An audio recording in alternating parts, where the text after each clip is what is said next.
Hi friends, today I am going to explain you about Minto Morley reforms. What are these? These are the changes to our constitution. So in 1909, government brought Minto Morley reforms.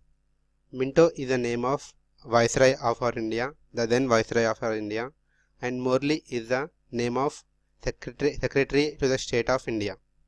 And they brought reforms to our constitution, which are called Minto Morley reforms.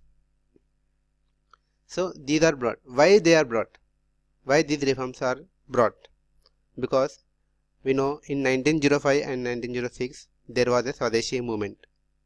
So British got feared that if another movement, such kind of movement happens in India, then we have to leave India.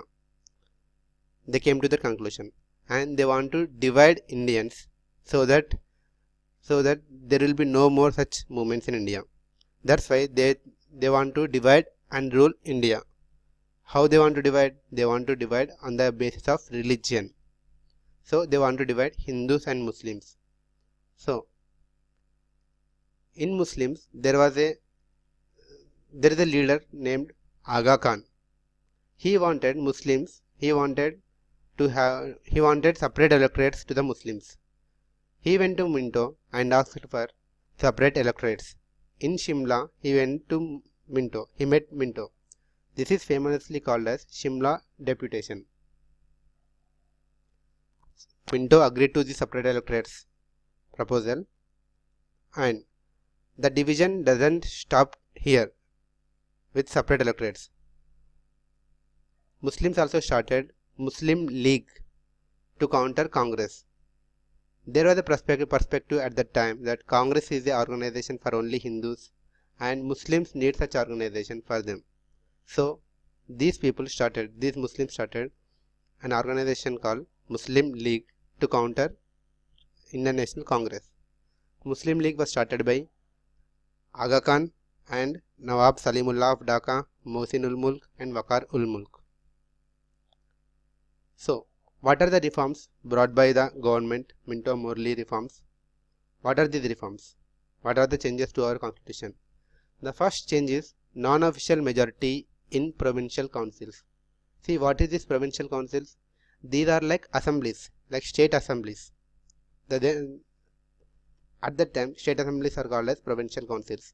So in those councils, non-official majority introduced. What is meant by non-official majority? In the provincial councils, there were two types of members present: official and non-official. Official are those of government members, British members, and non-official members are those who are Indians. So non-official majority brought in the provincial councils with these reforms. But then in this non-official majority also, all of them are not elected. Some of them are nominated. So finally non-elected members majority remained in the provincial councils. How? All the official members are non-elected. Even in the non-official members, some are nominated, some are elected. So therefore totally non-elected members remain in majority.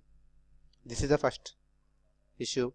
And second change is that it is nothing changed.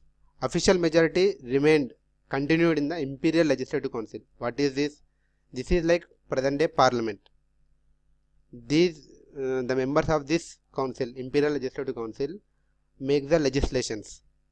So official majority continued here, but the change is separate electorate for Muslims introduced in the Imperial Legislative Council, because government has promised Muslim League, Muslim members for separate electorates. That's why separate electorates were introduced in the Imperial Legislative Council. That is like parliament today. And elected members, here in the Imperial Legislative Council, for non-official members, there will be elections, and the elected members were two indirectly elected. First, local bodies will be electing electoral college, and the members of electoral college will be electing members of provincial councils, that is like state assemblies.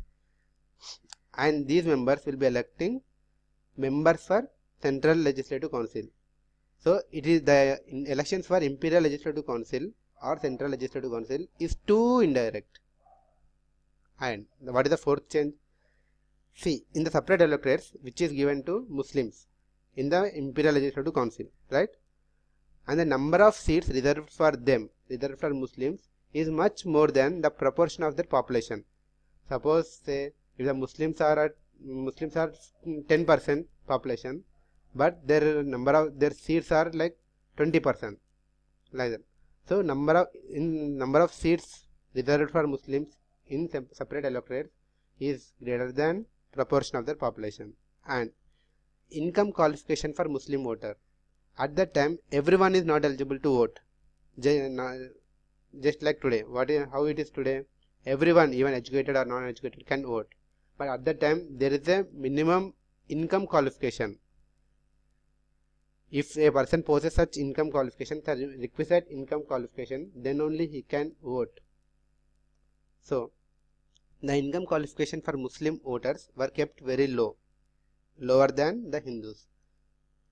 By this, many Muslims can vote, can exercise their vote, right, rather than number of Hindus. What is the fifth change? Both the legislatures powers were increased. That is, in the central level and in the state level, in both these legislatures, powers were increased. Like powers like members can ask questions and supplementary questions in the legislative councils, central or in the state. Vote on separate items in budget. In budget on separate items, members are having now the right to vote, and they can pass resolutions, but these resolutions may not be accepted, but they got the power to pass resolutions on any issue. And just like how the Viceroy has legislative council to assist him. See, Viceroy has two councils. One is legislative council and one is executive council. Here we talked about, above all, we talked about a legislative council. That central legislative council we talked about. That is the legislative council. And he also has an executive council. And there are some members in the executive council. So here, first Indian was appointed in the Viceroy's executive council. His name is Satyendranath Sinha. So this is all about Minto Morley reforms. Now we study about the evolution of this Minto Morley reforms. Evolution of these changes. How are these changes? See, we have done Swadeshi movement for Swaraj or self-government. But these reforms are no answer to the problem of India. That is, we demanded for self-government, but these reforms didn't say any self-government, anything about self-government. And these reforms are for destroying India's unity. Why? Because Britishers granted separate electorate to the Muslims. So Muslims became separate. So Indian unity was destroyed. And see, as the election for these members is too indirect. That is, local bodies will be electing electoral college, and they in turn will be electing provincial council members, and these members will be electing central legislative council.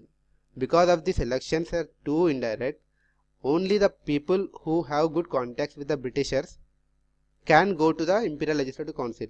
So such people cannot participate in the constructive work. Okay. So only Gopal Krishna Gokhale, except Gopal Krishna Gokhale, there was no constructive work done by our legislators, Indian legislators. What Gopal Krishna Gokhale has done? He demanded for universal primary education.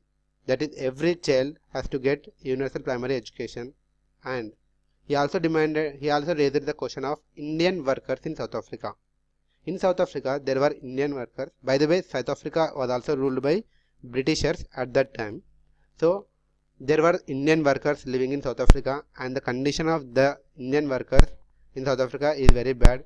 So he raised questions on them for their well-being. So this is all about Minto Morley reforms and their evolution. Thank you friends, and please do comment. Thank you.